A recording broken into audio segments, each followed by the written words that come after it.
नमस्कार, मैं हूं नदीम अहमद और आप देख रहे हैं खबरें। अभी तक भारतीय राजनीति में कुछ ऐसी महिलाएं हुई जिनको लेकर के बहुत ज्यादा चर्चा होती है और इन कुछ नामों में उत्तर प्रदेश के पूर्व मुख्यमंत्री मायावती का नाम भी प्रमुखता से आता है।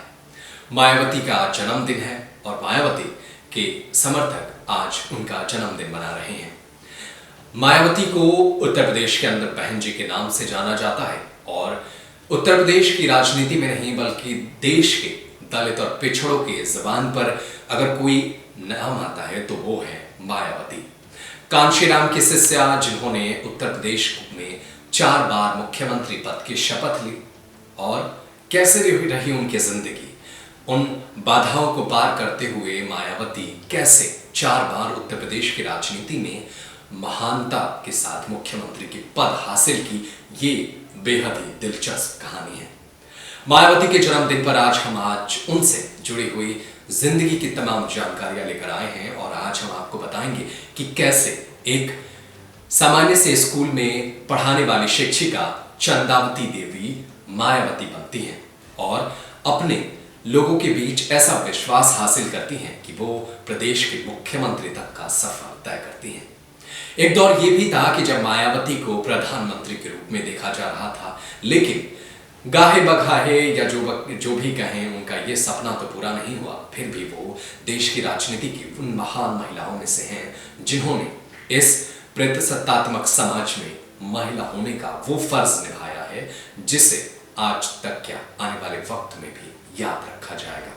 तो आप ये पूरा रिपोर्ट देखिए, इसमें आप मायावती की जिंदगी से जुड़ी हर पहलू पर हमने प्रकाश डाला है और आप इस जानकारी को उठाकर शायद लाभ प्राप्त करेंगे। और मायावती से जिंदगी से जुड़ी और भी कोई जानकारी आपके पास है या कोई यादगार किस्सा है तो हमारे साथ जरूर शेयर कीजिए और कमेंट बॉक्स में अपने राय जरूर बताइए। देखिए ये पूरा रिपोर्ट। मायावती एक भारतीय महिला राजनीतिज्ञ हैं और उत्तर प्रदेश के पूर्व मुख्यमंत्री रह चुकी हैं। वे बहुजन समाज पार्टी के अध्यक्ष हैं। उन्हें भारत की सबसे युवा महिला मुख्यमंत्री के साथ साथ सबसे प्रथम दलित मुख्यमंत्री का भी होने का श्रेय प्राप्त थे। वे 4 बार उत्तर प्रदेश के मुख्यमंत्री रह चुकी हैं और उन्होंने सत्ता के साथ साथ आने वाली कठिनाइयों का भी सामना किया है। उन्होंने अपने करियर की शुरुआत एक स्कूली शिक्षिका के रूप में की थी, लेकिन कांशीराम की विचारधारा और कर्मठता से प्रभावित होकर उन्होंने राजनीति में प्रवेश किया। उनका राजनीतिक इतिहास काफ़ी सफल रहा और 2003 में उत्तर प्रदेश के विधानसभा चुनाव हारने के बावजूद उन्होंने सन 2007 में फिर से सत्ता में वापसी की। अपने समर्थकों में बहन जी के नाम से मशहूर मायावती 13 मई 2007 को 4थी बार उत्तर प्रदेश का मुख्यमंत्री बनी और पूरे 5 वर्ष शासन के पश्चात सन 2012 का चुनाव अपने प्रमुख प्रतिद्वंदी समाजवादी पार्टी से चुनाव हार गईं। मायावती उर्फ चंदा देवी का जन्म 15 जनवरी 1956 को दिल्ली में हुआ था। उनके माता का नाम रामरती और पिता का नाम प्रभु दयाल था। प्रभु दूरसंचार केंद्र में अफसर थे। मायावती के 6 भाई हैं। उन्होंने कालिंदी कॉलेज दिल्ली से कला में स्नातक की उपाधि ली और फिर दिल्ली विश्वविद्यालय से LLB और B.Ed भी किया। उनके पिता उन्हें कलेक्टर बनाना चाहते थे और इसके लिए उन्होंने अपना बहुत सारा वक्त भारतीय प्रशासनिक सेवा की तैयारी में लगा दिया। इस दौरान उन्होंने शिक्षिका के रूप में कार्य करना शुरू कर दिया। मायावती के जीवन में कांशीराम के बढ़ते प्रभाव से उनके पिता बिल्कुल भी खुश नहीं थे। उन्होंने मायावती को कांशीराम के पद चिन्ह पर न चलने की सलाह भी दी। फिर भी मायावती ने अपने पिता द्वारा बात अनसुनी कर बड़े पैमाने पर कांशीराम द्वारा शुरू किए गए कार्यों और परियोजनाओं से जुड़ गईं।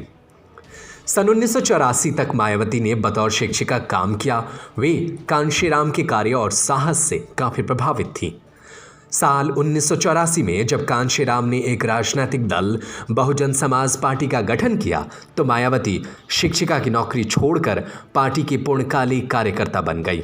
उसी साल उन्होंने मुजफ्फरनगर जिले के कैराना लोकसभा सीट से अपना पहला चुनाव लड़ा था। सन 1985 और 1987 में उन्होंने लोकसभा चुनाव में कड़ी मेहनत की और आखिरकार सन 1989 में उनके दल बहुजन समाज पार्टी ने 13 सीटों पर चुनाव जीता। धीरे धीरे पार्टी की पैठ दलितों और पिछड़े वर्ग में बढ़ती गई और सन 1995 में उत्तर प्रदेश के गठबंधन सरकार में मुख्यमंत्री बनाई गई।